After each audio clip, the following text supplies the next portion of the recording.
तो बेटा कल हम लोगों ने पढ़ा था कि how the production of the crop can be increase, कि क्रॉप का प्रोडक्शन कैसे इंक्रीज किया जा सकता है। तो उसमें हमने कहा था कि 3 तरीके हैं क्रॉप प्रोडक्शन इंक्रीज करने का। फर्स्ट मेथड है कि एग्रोकेमिकल बेस्ड एग्रीकल्चर किया जाए, जिसमें पेस्टिसाइड, इंसेक्टिसाइड, फर्टिलाइजर्स का यूज किया जाए। सेकेंड हमने कहा था कि ऑर्गेनिक फार्मिंग हो। ऑर्गेनिक फार्मिंग के अंदर भाई कि usually without the use of pesticide, without the use of fertilizer, instead of that we use manure और द बायो फर्टिलाइजर और द बायो पेस्टिसाइड, उन्हें यूज करते हुए और हम ग्रो करें। एंड थर्ड था बेटा that is the genetically modified crop. तो जेनेटिकली मॉडिफाइड क्रॉप जो था वो बेटर ऑप्शन था। बेटर ऑप्शन इसलिए है because it does not pollute the environment, पहली चीज। and second thing, it increases the crop production also by कि जो पेस्टिसाइड है तो बायो पेस्टिसाइड यूज कर रहे हैं and by changing their genes. अब सिंपली आता है कि हाउ और ऑन व्हाट बेसिस, यानी किन किन चीजों पर हम लोग क्रॉप को मॉडिफाई कर सकते हैं, यानी कि जेनेटिकली मॉडिफाइड ऑर्गेनिज्म या जेनेटिकली मॉडिफाइड क्रॉप हम किस किस चीज में उसमें मॉडिफिकेशन कर सकते हैं या उसमें क्या क्या एडवांटेजेस फीचर आ सकता है। तो दैट इज, मैं सिंपली वर्ड लिख रही हूँ बेटा कि जेनेटिकली मॉडिफाइड क्रॉप। तो जेनेटिकली मॉडिफाइड क्रॉप के लिए अगर हम सिंपली देखें कि जेनेटिकली मॉडिफाइड क्रॉप किस किस चीजों के लिए होनी चाहिए, यानी उसमें हम कैसे कैसे जीन्स डालें। तो सबसे पहले होता है कि genetically modified crop can be more tolerate, मैं जीएमसी यहाँ पे लिख रही हूँ, more tolerant towards abiotic stress. Abiotic stress क्या होता है बेटा?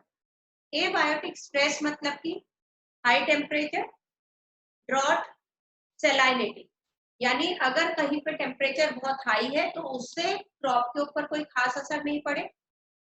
ड्रॉट मतलब सूखा, अगर पानी की कमी है तो उस पे क्रॉप विदर ना हो जाए या खराब ना हो जाए। या फिर सेलाइनिटी, अगर सॉइल में सॉल्ट की कंडीशन, एल्कलाइनिटी या पीएच हाई है या लो है तो उसका भी उसके ऊपर असर ना पड़े। तो that is called as the more tolerant towards the abiotic stress. तो दैट इज, उसके अंदर स्ट्रेसेस में क्या क्या आ सकता है? ड्राउट, अगर बहुत ठंड होती है जिसको हम कहते हैं ना पाला पड़ गया, सर्दियों में यूजुअली क्रॉप खराब हो जाती है ठंड की वजह से। हीट यानी हाई टेम्परेचर की वजह से। सेलाइनिटी, सॉल्ट की वजह से। तो ये चीजें की वजह से क्रॉप पर, अगर जेनेटिकली मॉडिफाइड क्रॉप है तो उस पर कोई असर नहीं होगा। सेकेंड हम लोग लें कि जो जेनेटिकली मॉडिफाइड क्रॉप होती है तो GM crop are resistant against pest. कि जेनेटिकली मॉडिफाइड क्रॉप किसके अगेंस्ट रेजिस्टेंट है बेटा? पेस्ट के अगेंस्ट रेजिस्टेंट। पेस्ट के अगेंस्ट मतलब कि उनके ऊपर पेस्ट अटैक नहीं कर सकते, जिसका हमने एग्जांपल लिया था बेटा बीटी कॉटन, बीटी ब्रिंजल, और भी बहुत सारे हैं, टमाटोज है, ये सारी चीजें हैं। तो इसके अगेंस्ट रेजिस्टेंस क्रिएट करना, उसके अंदर इस तरह के जीन ऐड करना कि वो रेजिस्टेंट हो जाए पेस्ट। नेक्स्ट आता है बेटा दैट इज जीएम क्रॉप जो होती है that should be having a higher shelf life।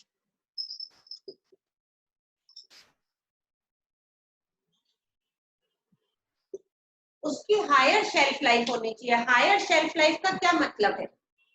Shelf life किसे कहते हैं बेटा? अब शेल्फ किसे कहते हैं?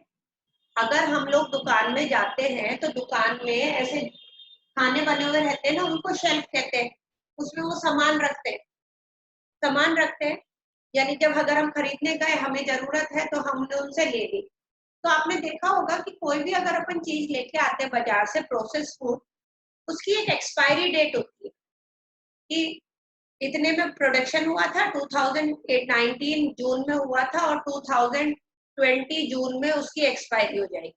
इस तरह से किसी की 12 मंथ्स की होती है, किसी की 18 मंथ्स की होती है, किसी की 2 इयर्स की होती है। वो शेल्फ लाइफ प्रोसेस फूड के लिए। हम यहाँ पे क्रॉप की बात कर रहे हैं, क्रॉप की भी शेल्फ लाइफ होती है। अगर आप लोगों ने ध्यान किया हो, खैर अभी तो ऐसा नहीं है बेटा, पहले टाइम में आप देखते हो कि कुछ सब्जियां ऐसी होती है जिसको आप लाके अगर फ्रिज में नहीं रखो तो वो बहुत जल्दी ओवर राइप हो जाएगी और खराब हो जाएगी। पहले टाइम में टमाटोज जो होते थे वो भी ऐसे ही होते थे बेटा, कि आप लेके आए बाजार से, बहुत जल्दी वो सॉफ्ट हो जाते थे, ओवर राइप हो जाते थे, बहुत जल्दी सॉफ्ट हो जाते बेटा। अब आप देखते हो मार्केट में दो तरह के टमाटर आते हैं, एक टमाटर जिसके लिए वो लोग कहते हैं देसी टमाटर है, और एक टमाटर जो होते हैं जिसके अंदर पल्प ज्यादा होता है, यानी गूदा ज्यादा होता है, उसके लिए वो कहते हैं कि सलाद का टमाटर है। वो एक्चुअली जो सैलेड टमाटर है वो जेनेटिकली मॉडिफाइड टमाटो है। वो जेनेटिकली मॉडिफाइड कैसे है? उसको मॉडिफाई किया गया है फॉर मोर पल्प। और अगर आप उस टमाटर के छिलके को देखो, बाहर जो उसका छिलका होता है वो इजीली चपटा भी नहीं है, ठीक है, मतलब वो थिक होता है। तो एक्चुअली वो उसमें पल्प ज्यादा होता है और थिक होता है।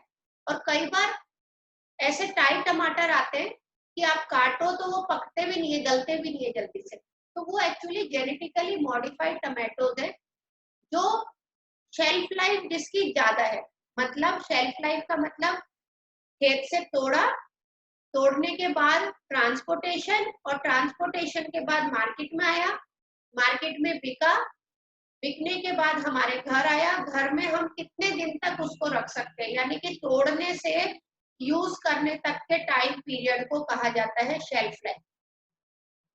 किसी भी एग्रीकल्चरल प्रोडक्ट की जितनी ज्यादा शेल्फ लाइफ होती है उससे फायदा किसान को उतना ही ज्यादा होता है। कैसे?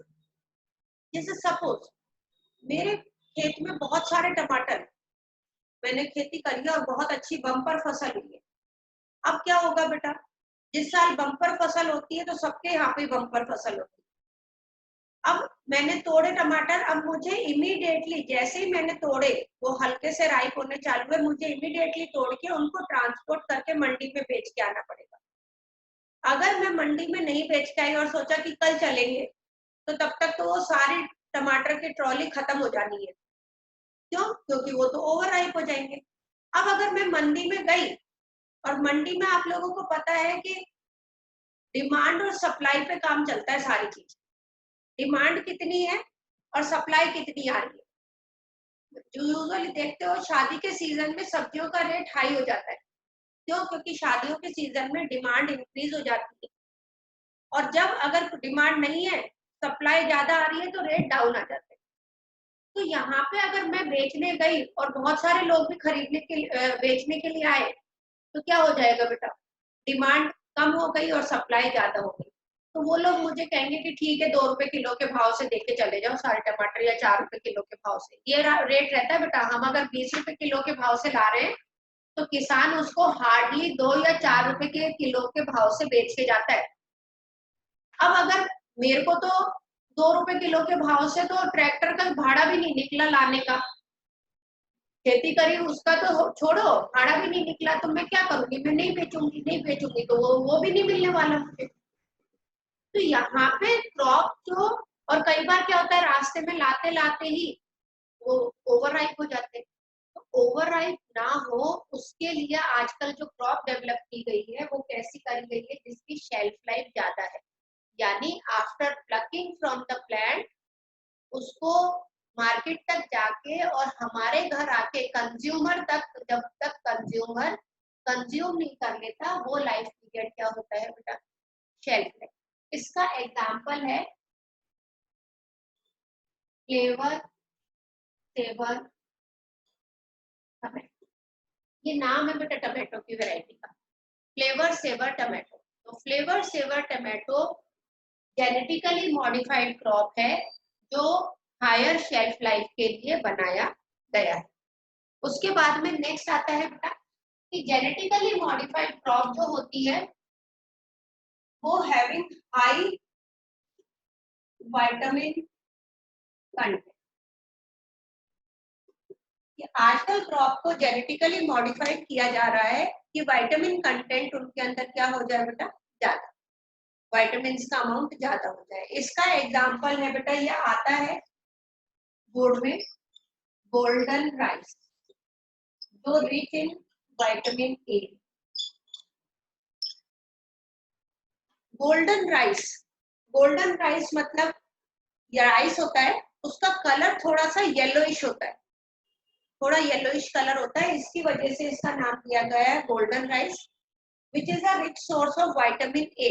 नहीं तो राइस में विटामिन बहुत कम होते थे बेटा, अब विटामिन ए रिच राइस बनाए गए जिसका नाम है गोल्डन राइस, जो किसकी टेक्नोलॉजी के थ्रू आया है, जेनेटिकली मॉडिफाइड ऑर्गेनिज्म के थ्रू आया गया।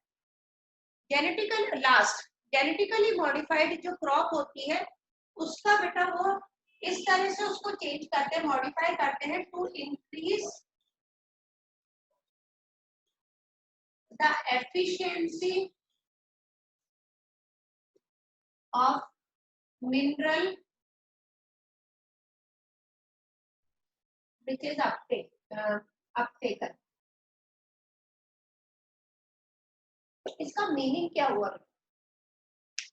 कि इंक्रीज करा जाए क्रॉप की एफिशिएंसी को, कि वो जो मिनरल ले रही है, अपटेकन मतलब जो ले चुकी है, उस मिनरल को वो कैसे मैक्सिमम यूटिलाइज करे। तो जिससे कि क्या होगा कि जो सॉइल की फर्टिलिटी है वो जल्दी से एग्जॉस्ट नहीं हो। कहने का मतलब एक सिंपल सा मैं आपको तरीका बताना चाह रही हूँ कि इसका क्या मीनिंग है। बच्चों को क्या लगता है इस लाइन का मतलब कि जेनेटिकली मॉडिफाइड क्रॉप ज्यादा मिनरल ले लेते हैं सॉइल से? नहीं, थोड़े मिनरल लेते हैं लेकिन उन मिनरल का मैक्सिमम यूज कर लेते हैं। तो maximum utilization of the mineral which they have taken. तो कैसे मैक्सिमम, जैसे सपोज सिंपली मैं आप लोगों को बताती हूँ। कुछ लोग बेटा क्या होता है कि मटर, जैसे मटर के सीजन में मटर आते हैं, हम लोग मटर की फलियां छीलते हैं, मटर निकालते हैं, उसकी सब्जी बनाते हैं और जो फली होती है उसको फेंक देते हैं। कुछ लोग बेटा उन मटर की फलियों को के जो छिलके होते हैं उनको अच्छे से वॉश करते हैं। वॉश करने के बाद में उसके अंदर एक पतली थिन मेम्ब्रेन जैसी होती है जो थोड़ी सी हार्ड होती है, उसको रिमूव करते हैं। और जो ऊपर का छिलका जो थोड़ा सा पल्पी होता है, पल्पी यानी थोड़ा सा गूदेदार होता है, उसकी वो लोग सब्जी बनाते, यानी they are utilizing the maximum thing from the pea. मटर में से मैक्सिमम यूटिलाइजेशन कर रहे हैं। तो वो क्या कर रहे हैं बेटा, उसका मैक्सिमम यूटिलाइजेशन कर रहे हैं, जिससे कि जो एग्जॉशन है, यानी कि आपने एक दिन मटर की सब्जी बनाई, आपने दूसरे दिन मटर के छिलकों की सब्जी बना ली, तो आपके सब्जी के एक दिन के पैसे क्या हो गए बेटा, बच गए। ऐसे कई लोग क्या करते हैं बेटा कि भाई 4-5 सब्जियां खरीदी। मैं आपको एक सिंपल एग्जांपल बताती हूँ जो मेरे इन लॉज के घर में करा जाता था, कि जैसे अपन बैंगन लिया है, ग्वार की फली लिया है, घिया लिया है, टोंडली जिसको कहते हैं परमल वो लिया है, कोई भी सब्जी लिया, ठीक है, उस सब्जी में से ऑलमोस्ट सारी सब्जी बना ली जाती थी। अब घिया में से इतना सा घिया का पीस रख दिया जाता था, परमल होते थे उसमें से 2 या 3 परमल उठा के रख दिए जाते थे, बाकी की पूरी की सब्जी बन जाती थी। मैंने आपको बताया बैंगन, एक बैंगन रख दिया जाता था। ग्वार की फली में 4-5 ग्वार की फली रख दी जाती थी, बाकी का बना लिया जाता था पूरी का, चाहे वो आधा किलो है या 1 किलो, जितनी भी बन रही है, थोड़ा सा रख दिया जाता था। अब बेटा उसका रखने का क्या फायदा था, जब वो सारा रख दिया जाता था तो 4-5 दिन जैसे ये सब्जी बनी, तो छठे दिन या 5वें दिन या चौथे दिन कभी भी इन बिटवीन एक दिन बना लिया सांभर। और सांभर आप लोगों को पता है जो सांभर बनता है उसमें सारी वेजिटेबल्स डलती है, तो वो बैंगन भी डाल दिया, वो परमल भी डाल दिया, वो ग्वार की फली भी डाल दी। अगर आप ये सोचो कि एक बैंगन की और सब्जी हम एक्स्ट्रा बनाते तो उससे ये तो था नहीं कि उस एक बैंगन से किसी को और फालतू एक्स्ट्रा सब्जी मिल जाती, ये था कि वो थोड़ी थोड़ी सब्जी और एक्स्ट्रा एक्स्ट्रा खानी पड़ती, उसको यूटिलाइज करना पड़ता। यहाँ पे अब एक न्यू वेजिटेबल बन गई, तो वो होता है maximum utilization of the resources, कि हम किस तरह से मैक्सिमम यूटिलाइजेशन करें रिसोर्सेज का। तो जेनेटिकली मॉडिफाइड क्रॉप जो मिनरल अपटेक करती है उसका मैक्सिमम यूजेस करती है, यानी मैक्सिमम यूज करती है। तो these are the advantages of genetically modified crop. Right down बेटा, लिखना स्टार्ट करो, हेडिंग डालो, यूजेस ऑफ या advantages of genetically modified crop, advantages of genetically modified crop. उसमें फर्स्ट लिखो बेटा, due to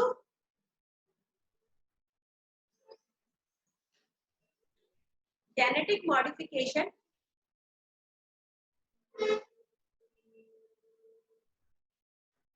due to genetic modification the crop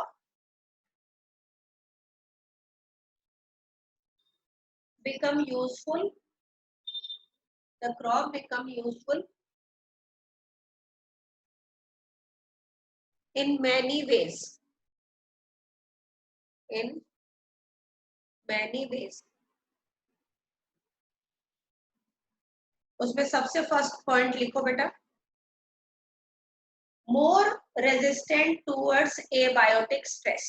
first head, more resistant, RESISTENT, या फिर more tolerant, TOLERANT, tolerant towards abiotic stress, more tolerant towards abiotic stress। तो इसमें लिखो बेटा GMC यानी genetically modified crop, GMC are more tolerant towards heat, cold, drought, DROUGHT, drought and salinity, and salinity। Second heading डालो बेटा, pest resistant crop, pest resistant crop.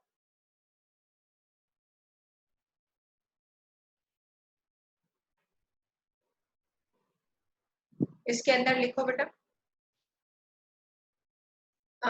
Genetically modified plant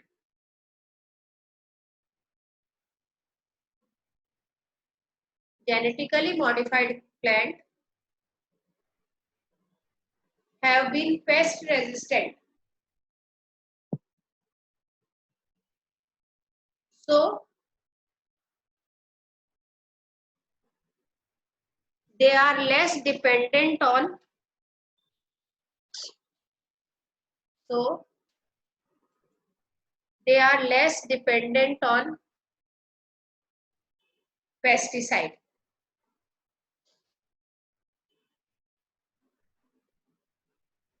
so they are less dependent on pesticide। Next heading डालो बेटा,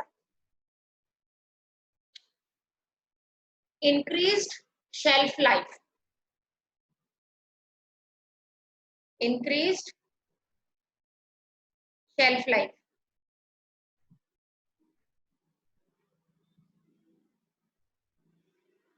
इसमें लिखो बेटा, genetically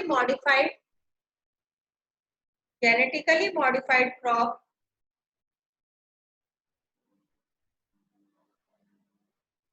help to reduce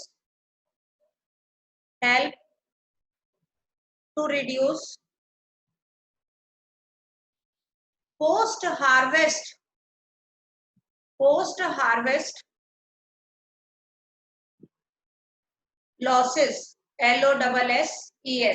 post harvest losses by increasing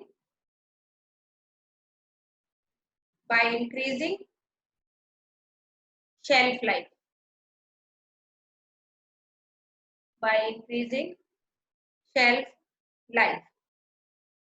example बेटा, flavour FLAVER और saver SAVR, flavour saver tomato. इसका क्या meaning हुआ बेटा कि फ्लेवर को, यानी उसका जो फ्लेवर है, उसका जो चीजें हैं उसको सेव करके रखता है, तो flavour saver tomato.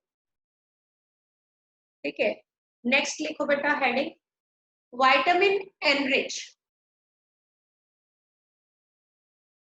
VITAMIN, vitamin enrich.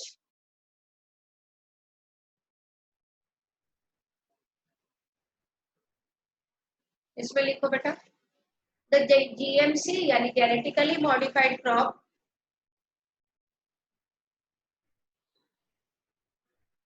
have enhanced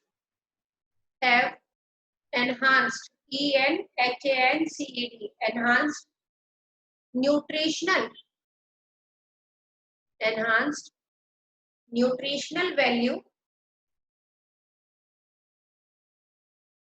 of food, enhanced nutritional value of food. For example,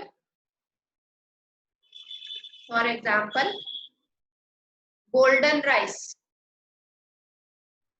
GOLDEN, golden rice,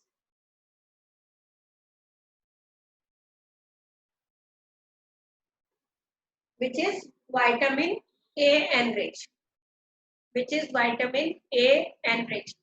ये ऑब्जेक्टिव में भी आ सकता है बेटा, ये 1 मार्क के क्वेश्चन में भी आ सकता है, और जैसे 5 मार्क का क्वेश्चन होता है तो उसके बीच में पार्ट्स होते हैं, उसमें भी आ सकता है। हाँ बेटा, honey you want to say something बेटा?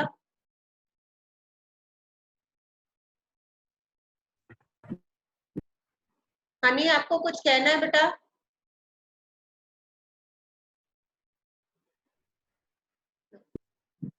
मैम सेकंड पॉइंट रिपीट कर दो।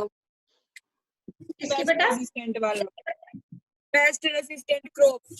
अच्छा, पेस्ट रेजिस्टेंट क्रॉप की, तो पेस्ट रेजिस्टेंट क्रॉप में मैंने ये कहा था कि the genetically modified crop are resistant against the pest, ये लिखा था, are resistant against the pest, है ना?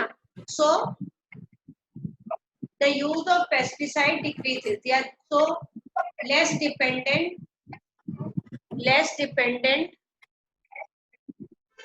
on pesticide.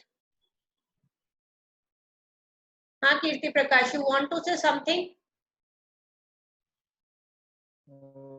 पोस्ट हार्वेस्ट के बाद बता दो एक बार।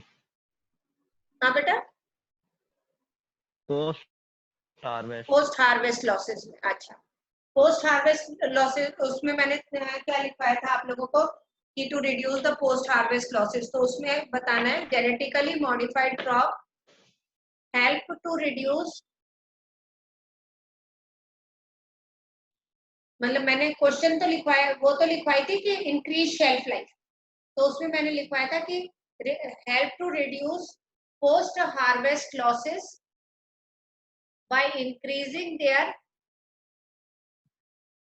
by increasing their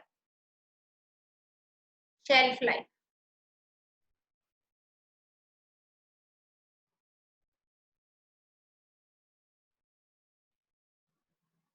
okay, last आता है बेटा, हेडिंग डालो, increased efficiency of mineral usages, increased efficiency, EFFICIENCY, increased efficiency of mineral usage, USAGE, यानी जो मिनरल ले रहे हैं उसका मैक्सिमम यूज कर सके। तो इसके अंदर लिखो बेटा, द जीएम प्लांट्स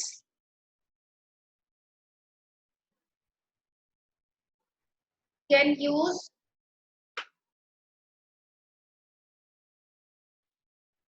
मैक्सिमम नहीं can use the minerals can use the mineral taken by the plant.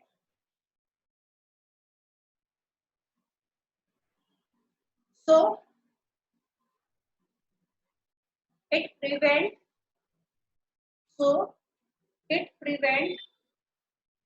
early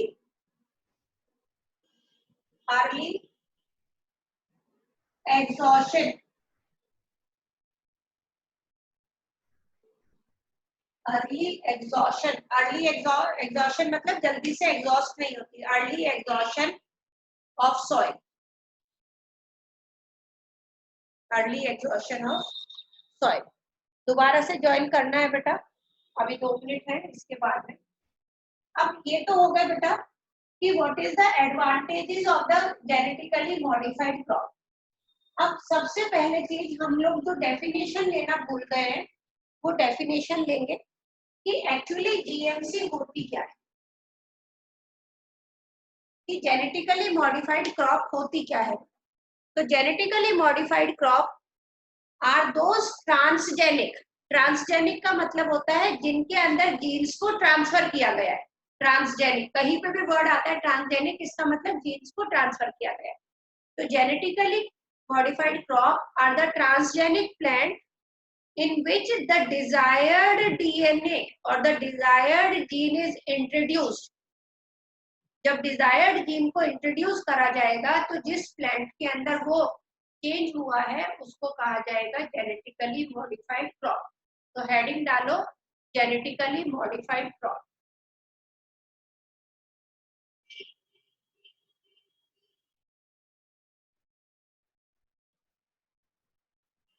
इसमें लिखो बेटा, the GMC plant या genetically modified crop are the transgenic plant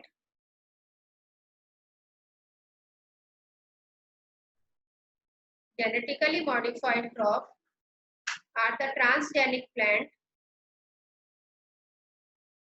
which has been developed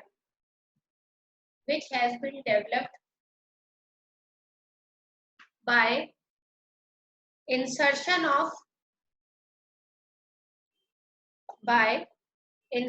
of one or more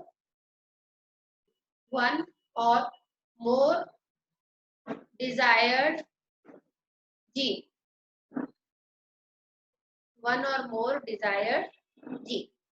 ये हो गया बेटा genetically modified crop की definition. Usually आ जाता है व्हाट इज जीएमसी या what are GM plant. Genetically modified plant बोल लो या जेनेटिकली मॉडिफाइड क्रॉप बोलो, दोनों का मीनिंग क्या रहता है बेटा, सेम है। अब हम लोग आते हैं सम ऑफ द कि अब हम क्योंकि क्या कर रहे हैं बेटा, एप्लीकेशंस कर रहे हैं ना इस चैप्टर में कि एप्लीकेशंस ऑफ द बायोटेक्नोलॉजी। तो उसमें फर्स्ट एप्लीकेशन हम करेंगे that is application in agriculture. तो फर्स्ट